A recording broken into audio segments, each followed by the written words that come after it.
we got a good one here, and I was simply trying to act like somebody else and double broker freight, and it just saves us a lot of hassles, but there's a lot of dishonesty. Tool for you to do due diligence on the carriers. Correct. Gotcha. Okay. Tell you, we want to leave a little time for some Q&A, but as far as technology overall, any further thoughts from anyone? EOD, EOD, a lot of people were against it at the beginning, but... Can I stop you there for a moment? So, just so we make sure that everybody is up to speed, ELD, which in the trucking world everybody knows, but for those that may not be familiar with it, is electronic logging devices. And this is a federal mandate that just went in place as of December of last year, hard enforcement as of April of this year, that requires that all commercial motor carriers utilize electronic logging devices to comply with federal hours of service regulations. So that's in place now. Yes, it just took place. That's technology that's happening right now. People are getting adjusted to it. One of the best things that's going to come from that me and Kenny was talking to Sonar. We're talking Sonar. And one of the cool things about the information that they've been able to gather is how long trucks are sitting at a dock, at a shipper or a receiver. And that's very powerful. That is people talking about getting that gut feeling when you're talking to someone. I go through that gut feeling every phone conversation, and I'm trying to get at what I'm trying to feel for is how long am I going to be sitting in that dock. And the industry standard is $50 after the first 2 hours, so you're basically sitting at a dock for 3 hours before you collect $50. That comes to do the math of that. It's like $16.66 for $200,000 worth of equipment at a dock and a trained driver. I'm making what someone makes in a factory per hour.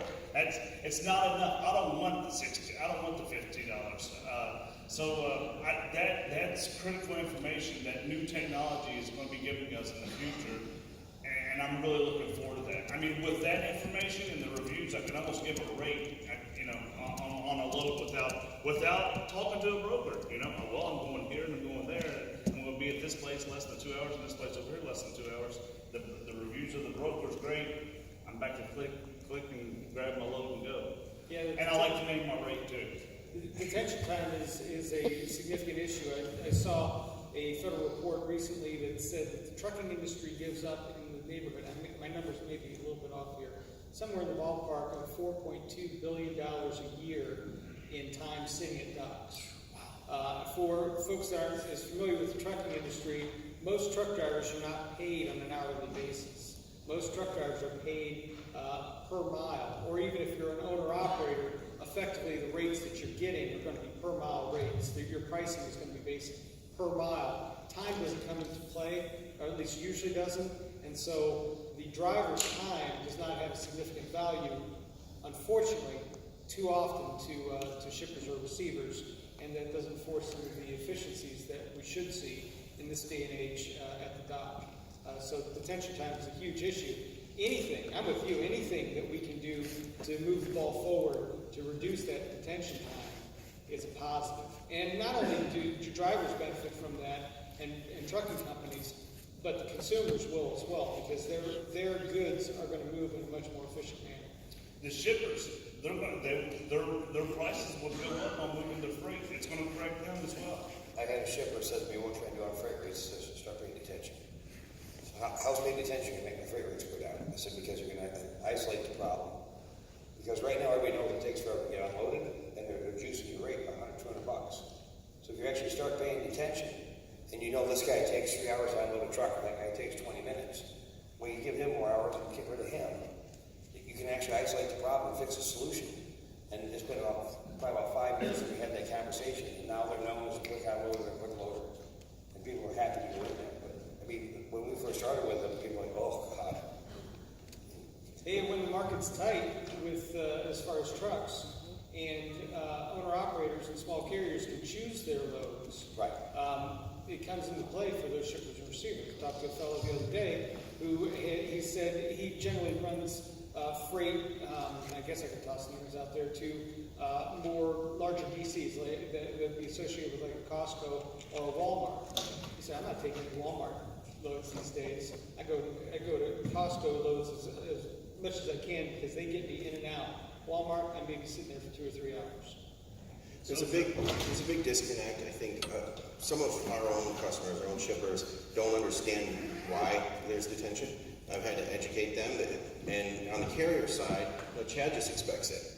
The shippers don't understand it, and the brokers are the go-between. It's the broker's job to explain to the shippers, but there's a cost to operate that vehicle, whether it's sitting or not. The driver still has to be paid. There's still truck payments and insurance payments. Everything else have to be paid no matter what. So I looked at contracts from different shippers and brokers and things, and the term they use, and lawyers put this in there, the first 2 hours are just kind of an industry standard. The first 2 hours are free time, and that's completely wrong. There is nothing free. You know, when the truck is driving empty, those are not unpaid miles. When the truck is sitting there waiting, that is not free time. All of that time and miles are included in the rates for either the load that they just delivered or the load that they're going to pick up. Those hours are included. And so I was just talking about this with Chad. You know, if I quote a load and it's $1,000 and they say, well, we don't pay attention. Okay, well, I'll give you, if you can't pay, $50 an hour after the first 2 hours, I'll give you 4 hours, but that's $1,100. You see how that works? I mean, you have to pay for the time that the truck is there. There's a cost to operate the truck. And there's a big disconnect. I know, going back to your other point about technology and what Chad was saying with the apps and things, all of the apps want to be the big disruptor.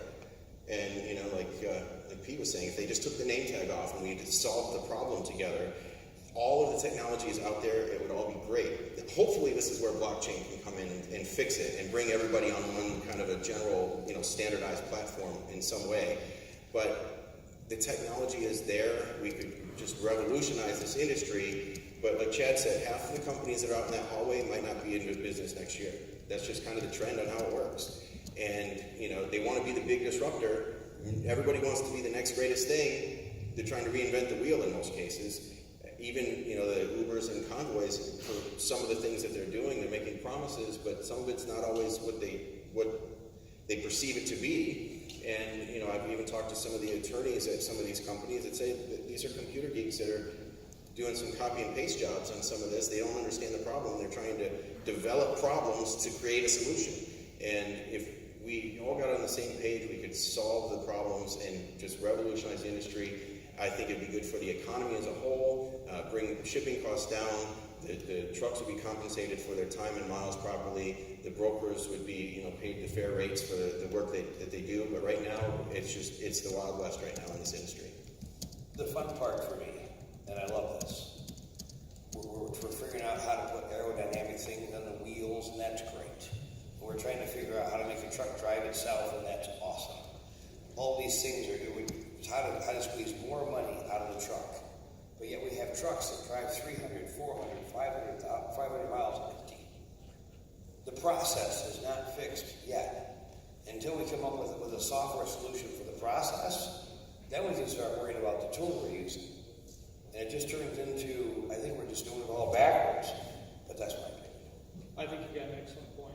On that point, since we only have a little bit of time left, I wanted to see if anybody from the audience had any questions for these gentlemen.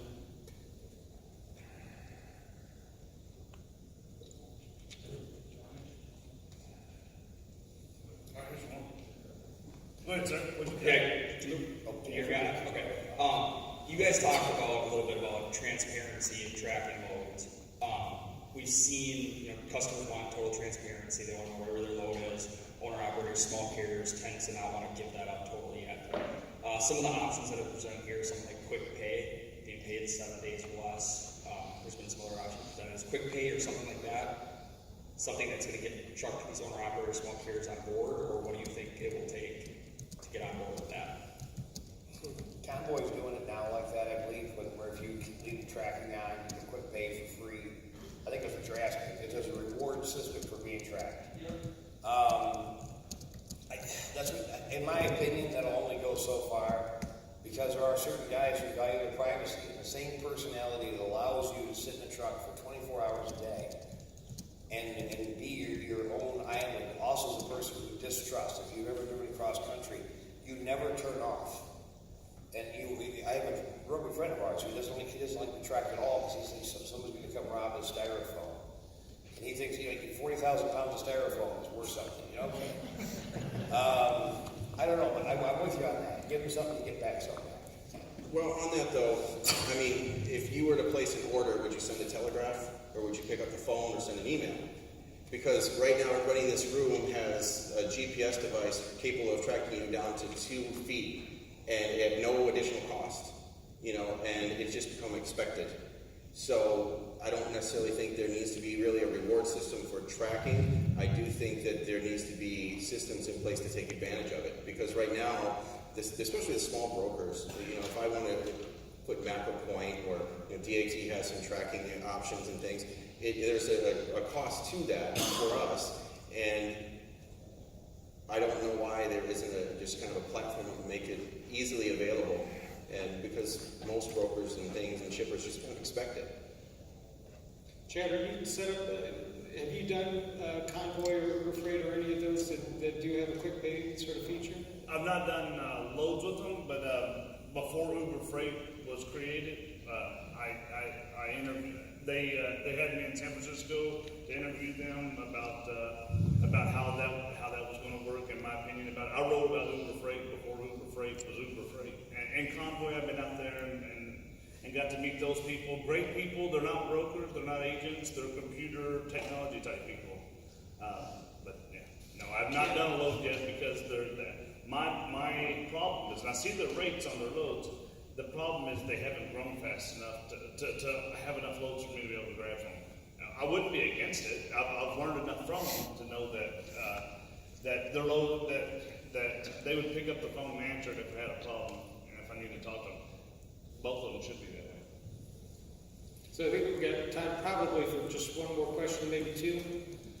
So with existing technologies like Convoy, do you trust them for them to make the decision on the load that you should get, or what's your strategy on searching that right load? Yeah, I would trust them. Like I said, I've been to both of those companies. I've met a lot of their people, almost all the people at Convoy, and the things that I questioned them on was what percent of your loads get rejected or like fall apart once they get going. My biggest thing is about working with a broker is if I get this load from you, and if you find someone cheaper, then I get taken off of it.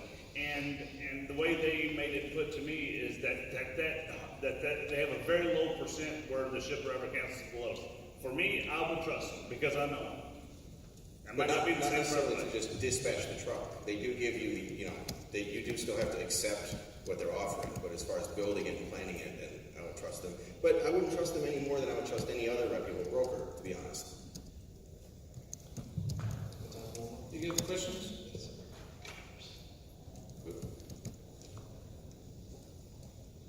Hi, I work in IT at a broker, and one of the main things that our carrier partners ask us to solve or provide them is data on facilities, which was one of the points that we talked about.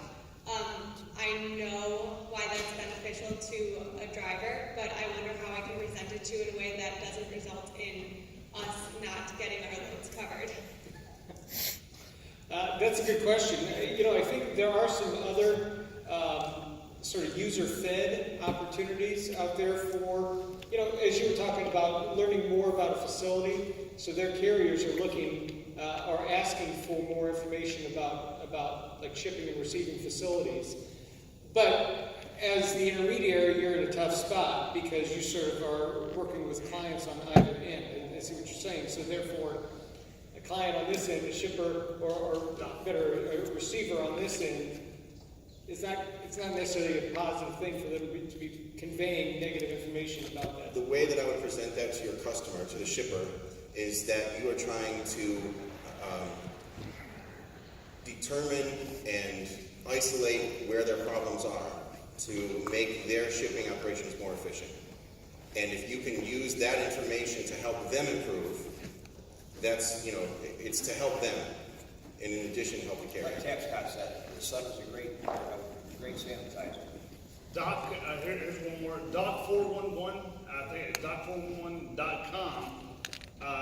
They don't get enough attention, but it's a great app. Download it, and you can read all about a shipper if someone has written a review about the shipper or the receiver.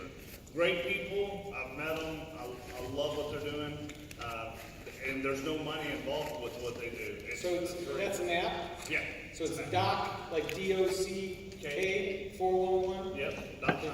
And that's a user-fed reviews about the Mostly from truck drivers. Okay, great.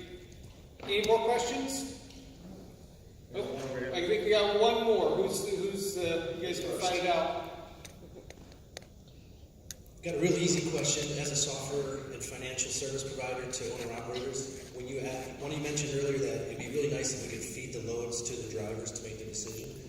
What's the ultimate, or what's the right number of loads to show in terms of options? 3, 4, 5 loads? Or when does it become too complex in their decision-making? You're saying when you're offering, When you're showing them the load. If we're showing loads to an owner-operator as his next load, what's the right amount of loads to show him in terms of making his best decision?